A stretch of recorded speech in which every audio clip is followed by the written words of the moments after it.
Bienvenidos a una nueva clase de cardiofisiología, cursos virtuales del Grupo Atlas. Mi nombre es Sebastián Cebrián y el día de hoy vamos a ver dos temas, microcirculación y circulación coronaria. Antes de comenzar, quisiera corregir unas dos cosas que dije en videos anteriores. Para empezar, la primera, que dije que el flujo del corazón, es decir, la circulación del adulto es en paralelo, no, eso es falso. La circulación del adulto es en serie, porque tiene que seguir todo el sistema que hemos visto, aurícula, ventrículo y grandes vasos. Por eso es un sistema en serie. En cambio que en el del feto sí es en paralelo. Ya, el del feto sí es en paralelo, principalmente mediado por el ventrículo derecho. Y un segundo error es que dije que para hallar el índice cardíaco tienes que multiplicar el gasto cardíaco por la superficie corporal. No, lo primero que dije sí era lo correcto, que lo tenías que dividir el gasto cardíaco sobre superficie corporal y eso me daba el índice cardíaco. Entonces, habiendo hecho esas dos pequeñas correcciones, vamos a comenzar con el tema de hoy. Comenzaremos con microcirculación. Para la microcirculación yo tengo que recordar el esquema básico que tienen las arterias hasta que llegan a venas. Las arterias puedo tenerlas de grande, pequeño, o grande, mediano y pequeño calibre. Y una vez que llegan a pequeño calibre y siguen dividiéndose y siguen perdiendo músculo, comienzan a llamarse arteriolas. Estas arteriolas siguen dividiéndose hasta tener una única capa de endotelio con una o dos capas de músculo. Van a ser llamadas metaarteriolas. Las metaarteriolas pueden unirse directamente a las vénulas o pueden continuar como capilares, y los capilares son los que se van a encargar del intercambio de un tejido con la sangre, y estos capilares continúan y se convierten en vénulas, y las vénulas finalmente en venas. Este esquema básico nos va a servir para entender las bases de la microcirculación. Acá lo tienen en imagen, ustedes ya han visto esto en histología, como es la arteria de gran calibre con su túnica externa, media e interna y una capa de células endoteliales. Se sigue dividiendo hasta llamarse arteriola, y la arteriola finalmente me da un capilar. El capilar puede ser de varios tipos, pero se caracterizan básicamente por ser una sola capa de células endoteliales. Y esta única capa de células endoteliales es la que me va a permitir el intercambio de sustancias. Una vez que vuelve a ganar tejido, se llama vénula, vena y vena de gran calibre. Ahora, este esquema nos sirve para entender el circuito, la secuencia que sigue una arteriola. Llega la sangre, se llama arteriola, luego se divide en metaarteriola. Esta metaarteriola puede tener dos caminos: continuar como un capilar o generar un circuito arteriovenoso y unirse de frente a la vénula. Si pasa como capilar, vendrá a generar lo que se llama un flujo nutritivo. Si de frente forma una circulación arteriovenosa de frente de metaarteriola a vénula, eso será un flujo no nutritivo porque ahí no va a haber intercambio de sustancias. A su vez, tenemos que recordar esto que dice esfínter precapilar. El esfínter precapilar es como el peaje que me va a servir para el paso de una metaarteriola a un capilar. Si el esfínter precapilar está cerrado, no va a pasar. Si está abierto, la sangre va a pasar a través de ese esfínter y va a terminar en el capilar para intercambiar sustancias. ¿Por qué es importante recordar esto? Porque, por ejemplo, en el músculo yo tengo cierta cantidad de esfínteres precapilares cerrados. La mayoría, más bien en reposo, están cerrados. Y una vez que yo incremento esta demanda de sangre que necesita el músculo, como es en el ejercicio, por ejemplo, voy a abrir esos esfínteres precapilares y el músculo se va a oxigenar y nutrir en mayor proporción, porque obviamente la demanda metabólica en ese momento es mayor. ¿Ya? Entonces, por eso es importante conocer este esfínter precapilar. Si no, la misma sangre que le llegara al músculo sería un basal tanto en reposo como en ejercicio, y el músculo no se podría adaptar a los cambios metabólicos que genera el ejercicio. Por eso es importante el esfínter precapilar. Ahora, esta imagen es una sacada del libro Stuart Fox de Fisiología Humana, así que ahí lo pueden revisar. Es una imagen muy bonita que la voy a utilizar. ¿Recuerdan la que vimos en en el video pasado? Que les dije que la tengan en la cabeza ya. ¿Por qué? Porque la microcirculación se va a basar en estas leyes, en estas fuerzas. Yo tengo 4 fuerzas. Voy a tener 2 fuerzas o 2 presiones que se van a encargar de sacar agua y nutrientes junto con el agua desde el capilar hacia el intersticio. Estos se conocen como fuerzas de filtración. Y voy a tener fuerzas que van a meter más bien agua desde el intersticio hacia el capilar. Esas son fuerzas de absorción. Ahora, ¿cuáles son las fuerzas de filtración? La fuerza de filtración son 2. La presión hidrostática capilar, es decir, el agua que tiene el capilar acá, que empuja, o sea, que quiere salir hacia el intersticio. Presión hidrostática capilar. Y la otra fuerza de filtración es la presión oncótica intersticial. La presión oncótica intersticial quiere decir las proteínas que están en el intersticio, principalmente la albúmina, ya la presión oncótica es principalmente albúmina, van a retener agua y van a decir: yo no quiero que esta agua salga, yo la quiero dejar donde yo me encuentro. Entonces tengo 2 fuerzas de filtración: la presión hidrostática capilar y la presión oncótica intersticial. ¿Y las fuerzas de absorción cuáles son? La presión hidrostática intersticial, el agua que está en el intersticio que va a empujar hacia adentro, hacia el capilar, y la presión oncótica capilar, las proteínas que están acá, la albúmina que está acá que retiene agua. ¿Ya? Entonces, fuerzas de filtración: presión hidrostática capilar y presión oncótica intersticial. Fuerzas de absorción: presión hidrostática intersticial y presión oncótica capilar. Sabiendo esas leyes, esas fuerzas, podemos saber o podemos explicar por qué cuando el capilar se encuentra en su extremo arterial, filtra, y cuando se encuentra en su extremo venoso, absorbe. ¿Por qué en el extremo arterial el capilar filtra? Veamos los datos que nos da el libro de Stuart Fox. Nos dice que la presión hidrostática capilar es de 37 milímetros de mercurio en el extremo arterial. La presión oncótica intersticial es de 0. La presión hidrostática intersticial es de 1 y la presión oncótica capilar es de 25. Eso nos da una resultante de más 11. Más 11 es igual a filtración. Por eso en el extremo arterial la sangre es filtrada, va del capilar al intersticio, se filtra. En cambio, veamos en el extremo venoso.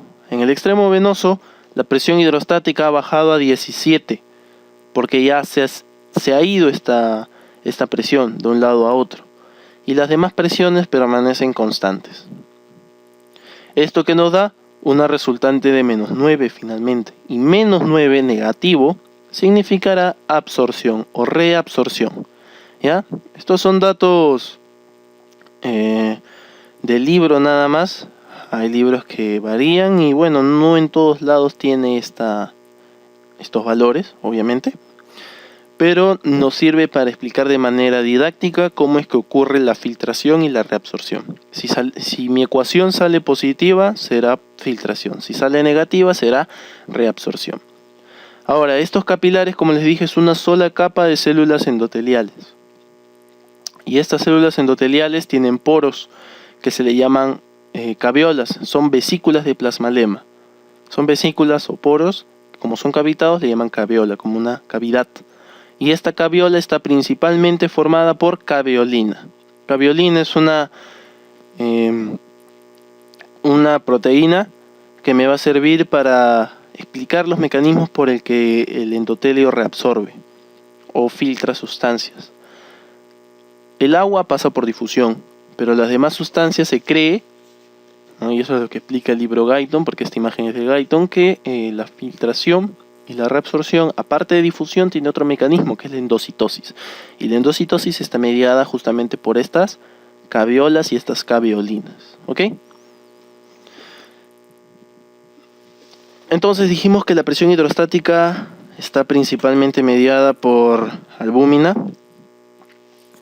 ¿Y por qué por albúmina? Perdón, la presión oncótica. ¿Y por qué por albúmina? Porque, veamos, el agua tiene una permeabilidad como 1 y todo lo demás que esté por abajo va a ser más difícil, ya sea de filtrar o de reabsorber. Veamos a la albúmina. Miren la permeabilidad que tiene la albúmina, 0,001 con respecto al agua.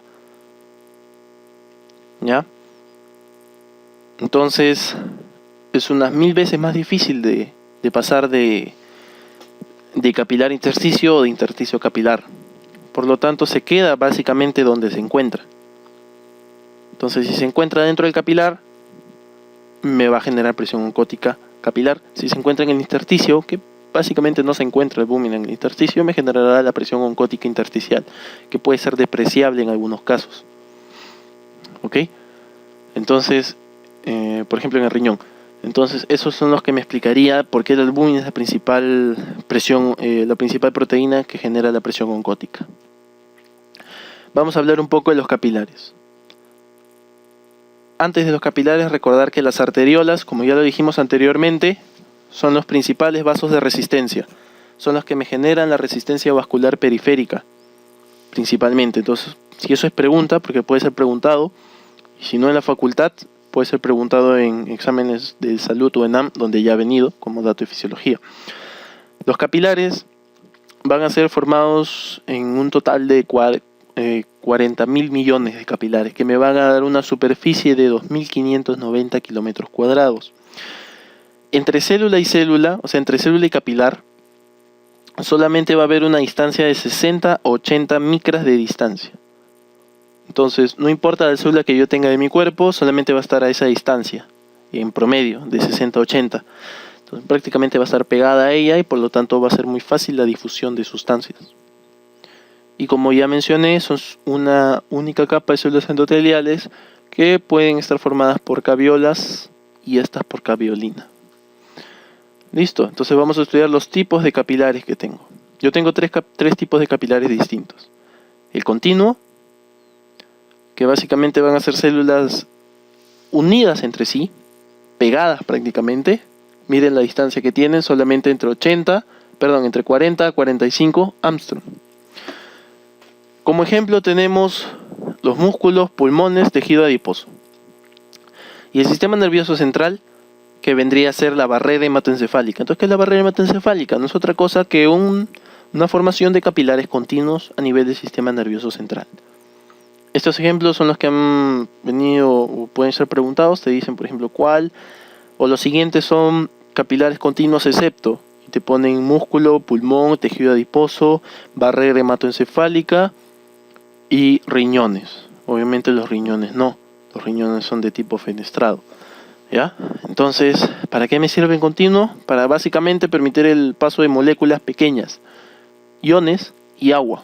Prácticamente eso nomás pasa a través de estos, iones y agua. ¿Ya? El capilar fenestrado son células de poros intercelulares amplios. Tienen una distancia entre 800 a 1000. Vean la diferencia con el anterior. De 40 a 45, ahora 80 a 1000. Perdón, 800 a 1000. Va a permitir el paso de algunas moléculas, como puede ser el caso de los riñones, por ejemplo, pero no proteínas. Recordemos que el riñón no debe filtrar proteínas, sino aparecería proteinuria en la orina y eso ya sería patológico. Puede filtrar cierta cantidad de proteínas, pero estas deben ser reabsorbibles y la cantidad de orina que quede, de proteínas que quede en la orina debe ser mínima. ¿Qué más? Como otro ejemplo, glándulas endocrinas o intestino. ¿No? En los riñones ustedes ya han visto en fisiología renal o ya lo van a ver cómo es el mecanismo de filtración glomerular. Y el último tipo de capilar es el capilar discontinuo. Estos son los más anchos. Son tan anchos que, como dice en la diapositiva, tienen el aspecto de tener pequeñas cavidades o sinusoides. El espacio entre capilar y capilar es tan ancho que aparentaría unos sinusoides. Por ejemplo, la médula ósea. Como ven ahí, la médula ósea, ¿para qué se encargaba? ¿De qué se encargaba? De la eritropoiesis, de la leucopoiesis, de la trombocitopoiesis también. ¿Ya? Y necesita tener capilares anchos para permitir ya sea la entrada de moléculas grandes, como pueden ser hierro, vitaminas, etcétera. Hasta eritropoyetina incluso tiene que ingresar a la médula ósea para estimular la eritropoiesis. Y también permitir la salida de sustancias grandes, como pueden ser células. Los reticulocitos salen a través de la médula ósea, a través de estos capilares discontinuos. Forman parte de la sangre y en un día maduran a glóbulo rojo. Todo eso ya lo han visto en fisiología de la sangre. Pero entonces necesito de tener capilares de gran espacio para que pueda ingresar o salir sustancias grandes, como proteínas o células. Igual con el hígado. Salen proteínas como la albúmina, el hígado produce albúmina, produce proteínas todas prácticamente, factores de coagulación también, son proteínas que son mucho más grandes que la albúmina, entonces necesitan pasar a través de capilares con amplio espacio. Y en el vaso necesito que ingresen glóbulos rojos que hayan cumplido sus 120 días de vida, hemocateresis. Por eso es importante, y estos son los 3 ejemplos más importantes que tienen de tipos de capilar discontinuo. Vamos a hablar un poco ahora de las venas, y vamos a hablar de las arteriolas, de los capilares, ahora vamos a hablar de las venas y vénulas también. Son considerados los vasos de capacitancia, como ven ahí. ¿Por qué? Porque la mayor parte de la sangre está contenida ahí, pero está almacenada, para si yo la necesito posteriormente, pueda utilizarla. Todos los mecanismos que ya hemos visto de precarga, poscarga y presión arterial y gasto cardíaco en la clase anterior. Tiene válvulas venosas, las vamos a ver en una imagen siguiente, y estas válvulas van a abrirse o cerrarse con respecto a la contracción muscular, y eso me va a dar el sistema de bomba de músculo esquelético. Vamos a verlo en esta imagen. Como ven acá, yo tengo una vena con una válvula que solamente se abre en un sentido. Solamente se abre en un sentido. Ya, la sangre va desde aquí hasta arriba, hacia el corazón. Cuando el músculo está relajado, las venas están estáticas y no pasa nada. La sangre se queda ahí. Si hay un buen flujo, pues obviamente se van a abrir, pero de a pocos. Cuando el músculo se contrae, ahí es donde exprime completamente. Si exprime, la sangre del centro se va a ir en ambos sentidos, hacia arriba y hacia abajo. Si se va hacia abajo, debería regresar un retorno, un flujo anormal de retorno de la sangre. Pero ¿por qué no regresa? Porque esta válvula sigue cerrada. Esta válvula solo se abre en un sentido, hacia arriba. Si yo exprimo en el centro, esta válvula, como ven acá, tiene la puntita hacia arriba, entonces va a quedar herméticamente cerrada. En cambio aquí sí se va a abrir, porque este es el sentido en el que debería abrirse la válvula, y se va a ir hacia el corazón. Este es el mecanismo de bomba de músculo esquelético, y gracias a esto es que nosotros explicamos por qué el ejercicio es una gran forma de evitar las varices venosas. La varice venosa no es otra cosa que una estasis, o sea, un stop de la sangre venosa debido a que las válvulas fallan. Y si la válvula falla, entonces esta válvula que debería permanecer cerrada se abre. Entonces la sangre regresiona y se queda acá estacionada, por eso es éstasis. Se acumula, las venas se dilatan y forman las varices. Entonces con este mecanismo de bomba de músculo esquelético, yo puedo movilizar con mayor facilidad la sangre en un solo sentido, que sería hacia el corazón, y poder controlar de alguna manera las varices venosas. ¿Ok? Entonces vamos a continuar. Hemos hablado de arteriolas, hemos hablado de capilares, de venas, y ahora vamos a hablar del sistema linfático. El sistema linfático, ¿qué es la linfa? Para empezar, es un ultrafiltrado del plasma. ¿Y para qué me va a servir la linfa? Me va a servir, bueno, ¿cómo se forma? A través de la secreción de células endoteliales que van a hiperfiltrar el plasma. ¿Para qué me sirve? Me va a servir, para el transporte de proteínas y macropartículas de los espacios tisulares, es decir, del espacio intersticial ¿Se acuerdan? Esa presión oncótica cuando vimos en nuestro gráfico era de 0. Y así pasa alguna albúmina o alguna proteína a través de los capilares.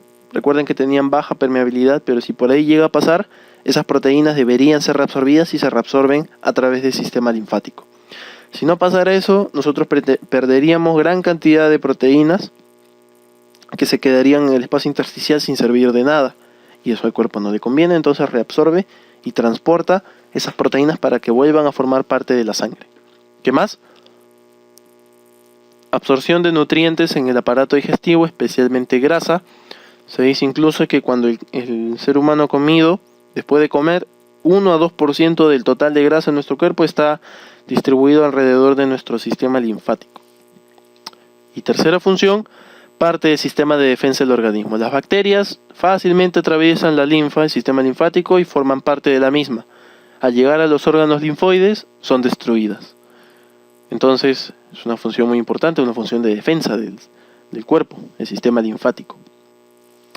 ¿Cómo se transporta? Básicamente como se transportaba la vena, a través de válvulas por ese mecanismo de contracción. A nosotros contraer los músculos, estamos transportando la linfa, por lo tanto estamos depurando nuestro cuerpo. El sistema linfático es como un sistema de depuración del cuerpo. ¿Ya? Entonces, por eso hagan ejercicio, para transportar un montón de linfa y para mejorar su retorno venoso de manera correcta. Habiendo hablado ya de ese tema de microcirculación, vamos a hablar de la segunda parte de esta exposición, que es circulación coronaria. Esta imagen simplemente nos sirve para hablar de lo que la anatomía de circulación coronaria que ustedes ya conocen, pero nuestro amigo, el gran grupo Atlas, nos tiene un dato extra. El flujo sanguíneo coronario solamente representa el 5% de gasto cardíaco. Y bueno, dirán, ¿solamente? Pero es un montón. Sí, en realidad es un montón. 5% de gasto cardíaco se va a través de las coronarias. Para que vean toda la cantidad de sangre. El otro 20%, por ejemplo, se va a través de los riñones. 20% a través de los riñones. Compárenlo con la cantidad de arterias coronarias. Y el riñón es uno de los órganos que más sangre recibe. Entonces, recordemos que el flujo sanguíneo coronario es abundante. Representa el 5% total de gasto cardíaco. Nosotros tenemos ¿cuánto de gasto cardíaco? Unos 5 litros en promedio. Sí, 5 litros. Entonces, unos 250 mililitros más o menos de sangre es lo que termina formando parte de la circulación coronaria. Ahora, ¿qué características tiene la circulación coronaria? Para empezar, tiene un alto consumo de oxígeno con una elevada extracción de oxígeno. Vamos a ver esta parte. ¿Cómo es el transporte de oxígeno en un tejido normal, para empezar? Antes de hablar de las coronarias, vamos a hablar de un tejido normal. En un tejido normal, ya ustedes han visto o van a ver por fisiología de la sangre que se transporta aproximadamente unos 20 mililitros de oxígeno por 100 mililitros de sangre. Entonces, en 100 mililitros de sangre viajan 20 mililitros de oxígeno. De esos 20 mililitros, el tejido solamente necesita 5. Y a través de las venas van a ser transportados 15. Entonces, dinos, Grupo Atlas, ¿qué porcentaje del total de sangre se queda en el tejido? Solamente un 25%. Nada más.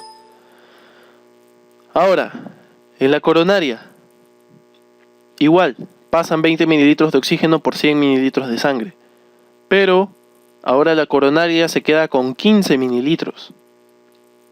Por lo que a través de la vena solamente le llegan 5. Ahora dinos, Grupo Atlas, ¿qué porcentaje queda?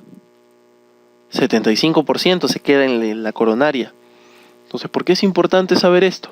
Al tener esa gran cantidad de extracción de oxígeno, yo necesito, digamos, comienzo a hacer ejercicio y necesito mayor demanda. En el caso del tejido, ¿qué va a hacer el tejido si necesita más? En vez de coger 5, coge 10. Y le manda 10 a la vena. Entonces con eso ya compensó la cantidad de oxígeno que necesita. Y la coronaria, si en vez de 15 necesita 30, ¿de dónde lo va a sacar? No puede. ¿Cómo va a ser? ¿Cuál es el mecanismo compensatorio para generar mayor extracción de oxígeno en menos tiempo? Taquicardia. Entonces es el mecanismo compensatorio que utiliza las coronarias. No pueden extraer más sangre porque ya tienen un alto consumo de oxígeno en nivel basal. ¿Ya? Si no fuera así, si extrajeran solamente 5 como un tejido normal, tal vez la taquicardia no sería tan fuerte una vez que comenzamos a hacer ejercicio. Pero las coronarias necesitan de esta cantidad excesiva de oxígeno porque tienen que nutrir a todo un músculo importantísimo que es el músculo cardíaco. Ahora, ¿cómo regulo yo la circulación coronaria? A través de los metabolitos. Puedo tener metabolitos locales o metabolitos sistémicos como son los factores endoteliales. Los mecanismos locales, metabolitos locales es el oxígeno. El oxígeno genera vasoconstricción. Entonces, cuando a la coronaria le falta oxígeno, ¿qué habrá? Vasodilatación. ¿Ya? Cuando a la coronaria le falte oxígeno, ¿qué va a haber? Vasodilatación. Y la adenosina, que es una sustancia generada en los miocitos, se encarga de generar vasodilatación. Los factores endoteliales van a ser el óxido nítrico, que lo vamos a ver en la siguiente clase, cómo se forma y cuáles son sus funciones principales, la prostaciclina. Ambos, tanto el óxido nítrico como la prostaciclina, son vasodilatadores, y la endotelina, que es un vasoconstrictor. Y los factores neurales, tengo los receptores alfa, que generan vasoconstricción, y los receptores beta, que generan vasodilatación. Tengo otros factores que regulan la circulación coronaria, sí, por ejemplo, los factores mecánicos. Y de todos estos, ¿cuáles son los más importantes? Grupo Atlas, dinos. El más importante es el factor metabólico. Está hablando su abdomen. Factores metabólicos, como puede ser los metabolitos locales o los metabolitos sistémicos, los factores endoteliales. ¿Ok? Esta imagen nos sirve para entender otra característica que tenía, recuerdan, decía distribución heterogénea. Ya vamos a ver acá, repitamos las funciones que tenía la coronaria: distribución heterogénea y efecto mecánico de la sístole. Estas dos se explican en la siguiente diapositiva. Esta que está acá. Tengo arterias que son epicárdicas o subepicárdicas y arterias que son subendocárdicas. ¿Ya? Endocardio, miocardio y epicardio. En la fase de diástole, ¿qué ocurre? Hay un mayor flujo, no importa de cuáles, hay un mayor flujo. Por lo tanto, ¿qué primera deducción tenemos acá? Que el corazón se nutre en diástole. ¿Recuerdan el ciclo cardíaco? ¿Cuánto duraba el ciclo cardíaco? 0,8. Y de las dos fases, sístole y diástole, ¿cuál duraba más? La diástole. Cuando yo entro en taquicardia, cuando el corazón incrementa su frecuencia cardíaca, o sea, cronotropismo positivo, ¿qué va a pasar? ¿Cuál de las dos fases se va a reducir? ¿Recuerdan? La diástole. La diástole es lo que se reduce. Entonces yo reduzco mi diástole. ¿Qué está pasando con el flujo coronario? Está disminuyendo, el corazón se está nutriendo menos. Por eso la taquicardia no es buena. El corazón se nutre menos. No significa que la bradicardia sea buena tampoco, porque si no, no puede expulsar suficiente sangre, el gasto cardíaco baja. Pero para el corazón lo más dañino es la taquicardia, porque no le permite nutrirse. Por eso las arritmias ventriculares son una de las mortales. ¿Ya? Tiene frecuencias muy elevadas, de 200 aproximadamente. ¿Qué más? ¿Qué otra deducción tenemos? ¿Dónde hay mayor flujo de sangre? En la diástole, en las arterias subendocárdicas. En la sístole, cuando el corazón se contrae, ¿qué parte es la que recibe más presión? También son las subendocárdicas.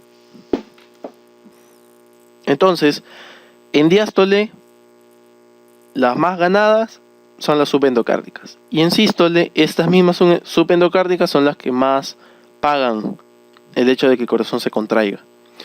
Entonces, ¿qué perfusión de sangre recibe en diástole? El 80%. ¿Y qué perfusión recibe en sístole? El 20%. No significa que no reciba sangre, sino que recibe menos.